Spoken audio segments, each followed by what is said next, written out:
ఈ కోనసీమ పరివాహక ప్రాంతమైనటువంటి మామిడి కుదురు మండలం అప్పనపల్లి గ్రామంలో ఉన్నటువంటి పాసెల్లపూడి అప్పనపల్లి ఏటిగట్టు. ఈ ఏటిగట్టు ఇటువైపుగా ఇలా వెళ్ళిపోతే కనుక మామిడి కుదురుని తగిలి పెదపట్నం మీదుగా మానేపల్లి మీదుగా గన్నవరంతో ఆగిపోతుంది. అది నాగులంక దగ్గర ఆగిపోతుంది ఈ ఏటిగట్టు. ఇంకా పరివాహక ప్రాంతమైనటువంటి కింద భాగం అంతా కూడా వరద ప్రాంతం. అప్పనపల్లి, దొడ్డవరం, పెదపట్నం లంక గ్రామాలు. ప్రతి సంవత్సరం కూడా ఇంచుమించుగా పెద్ద వరదలే వస్తాయి. ఇది 23వ సంవత్సరం మాత్రం అలా వచ్చి వెళ్ళిపోయింది అంతే. ఎక్కడ ఒక 2 రోజులు కూడా నిలబడకుండా వెళ్ళిపోయింది పైపైన పాకి. 22లో మాత్రం అతిపెద్ద వరదగా వచ్చింది. మళ్ళీ 24 ఇప్పుడు 2024 ఇప్పుడు కూడా వచ్చే సూచనలు కనపడుతున్నాయి. ఈవేళ 15 అడుగుల మీద 14.9 అడుగుల మీద ధవళేశ్వరం దగ్గర ఉంది. భద్రాచలం తగ్గింది, 50 అడుగులు చెప్పింది, ఇప్పుడు 49 అడుగులు 48 అడుగుల దగ్గరకు వచ్చింది. సరే, నేను కెమెరా ఎలా తిప్పాను, వీడియో ఎలా తిప్పాను కదా.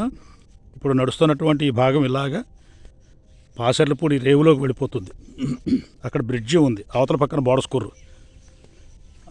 ఇది ఇలాగా ఈ ప్రవాహం ఇలాగా ఈ 3 గ్రామాలని ముంచుకుంటూ పాసెల్లపూడి మీదుగా గోదావరిలోకి వచ్చి అసలు గోదావరిలోకి వస్తుంది. ఇది గ్రామాలు, ఇవి తోటలు, కొబ్బరి తోటలు అవన్నీ.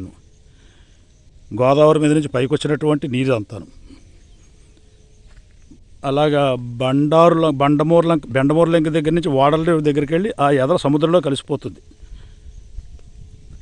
ఈ నీరంతా కూడా.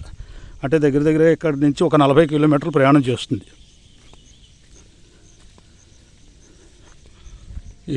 ఇది అంతా గ్రామం, పాసెల్లపూడి గ్రామం ఇదంతా. ఇక వరద చూడడానికి వస్తూ ఉంటారు ఇలాగా. ఈ సంవత్సరం ఇంకా జనాలు తక్కువ ఉన్నారు. ఇలా మామిడి కుదురు వెళ్ళి అక్కడ నుంచి చిన్న కాలువ మీద పెద్ద వంతున వేశారు, మంచి వంతున వేశారంటే ఎత్తుగా. అక్కడి నుంచి అప్పనపల్లి గ్రామంలోకి వెళ్ళడానికి అవకాశం ఉంటుంది. ఇది మూసేశారు ఇక్కడి నుంచి. ఇంకా ఈ కాజువే మీద 4 అడుగుల దాకా 3 అడుగుల దాకా నీరుంది. అంచేత మంచి బందోబస్తు చేసి ఇంకా ఎవరిని రానివ్వకుండా ఆపేశారు. ఈ వరద ఉధృతి ఎంతవరకు ఉంటుందో తెలియాలి. భద్రాచలం దగ్గర తగ్గితే ధవళేశ్వరం దగ్గర పెరుగుతుంది. అంటే కొంచెం అక్కడ ఎత్తుగా ఉండి అక్కడి నుంచి ఎత్తుగా ఉండి కిందకి దిగి ఇక్కడ మళ్ళీ ధవళేశ్వరం ఎత్తు అవుతుంది. ఆ ఎత్తు అయినప్పుడు ఆ ఊడి ఇక్కడికి వచ్చి ఈ ధవళేశ్వరంలో కలుస్తుంది. బ్యారేజ్ దగ్గరకు వచ్చేప్పటికి మళ్ళీ పల్లం అవుతుంది. అంచేత పెరిగినట్టు కనిపిస్తుంది నీరు.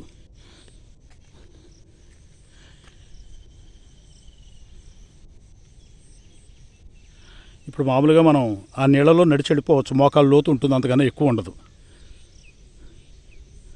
మీకు కొబ్బరి చెట్లు మొదలు కనిపిస్తున్నాయి చూసారా, 1 అడుగు ఎత్తు ఉంటాయి అంతే, 2 అడుగులు ఉంటాయి అంతే మొదళ్ళు నేలకి. అంచేత కొంచెం కాలు దిగితే మోకాళ్ళ లోతు ఉంటుంది, అంతకన్నా ఎక్కువ ఉండదు.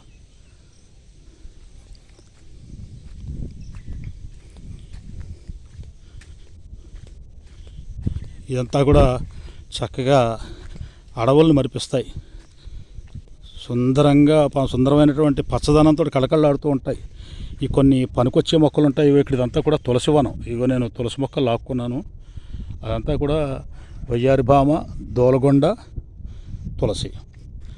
ఇది వయ్యారి భామ, అది దోలగొండ. అది చాలా ఇక్కడ నేపాళము. ఇది తిప్పతీగలో ఒక రకం. ఇది తామలపాకులో ఉంటుంది. అది కూడా ఇవి కూడా కాయలు కాస్తాయి. ఏమి కాయలు కనిపిస్తున్నాయా, అదిగో కాయలు. ఇవి కాయలు అలాగే పసుపు పువ్వులు ఎర్రగా అవుతాయి కాయలు. ఇది తిప్పతీగ, ఇదో రకం అనమాట. 2 రకాలు ఇందులో తిప్పతీగలో.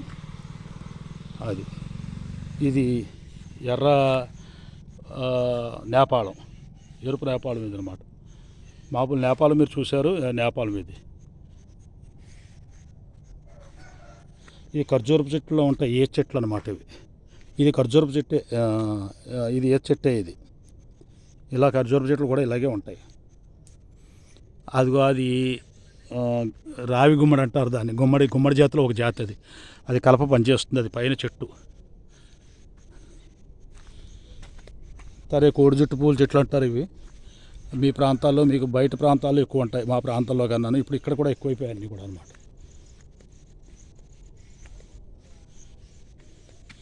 అంచేత ఈ ఏటిగట్టు పరివాహక ప్రాంతం అంతా కూడా చక్కటి వనమూలికల చెట్లు, చక్కటి సుగంధ ద్రవ్యాలు చెట్లు, తులసి చెట్లు, దురద తీర్చే దోలగొండ చెట్లు ఈ ఇంటి పక్కన వేసుకున్నారు వీళ్ళు.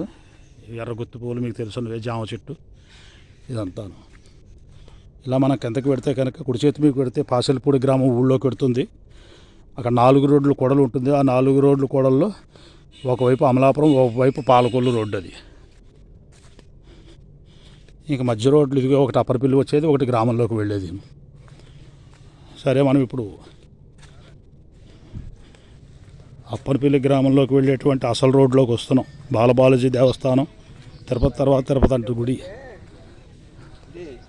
అదిగో వరద. ఎంఆర్ఓ వచ్చి కూర్చుంది అక్కడ ఆవిడ. ఇంకా తిన్నగా వెళ్ళిపోతే అప్పనపల్లి గ్రామంలోకి వెళ్ళిపోతాం. 3 గ్రామాల్లోకి అప్పనపల్లి, దొడ్డవరం, పెదపట్లంక మూసేశారు, వెళ్ళడానికి వీలు లేకుండా ఇంకా ఆపేశారు. అదే ఈ ఏటికట్టే పెడితే పాసెలపూడి రేవులోకి వెళ్ళిపోతాం. వర్షాలు పడ్డాయి కాబట్టి ప్రయాణం చేయలేని స్థితిలో ఉంది ఇటు పక్క. ఇదిగో ఇంకొచ్చారు పోలీసులు, ఎంఆర్ఓ ఆఫీస్ నుంచి, అన్నిటి నుంచి, డిపార్ట్మెంట్లు అన్నీ.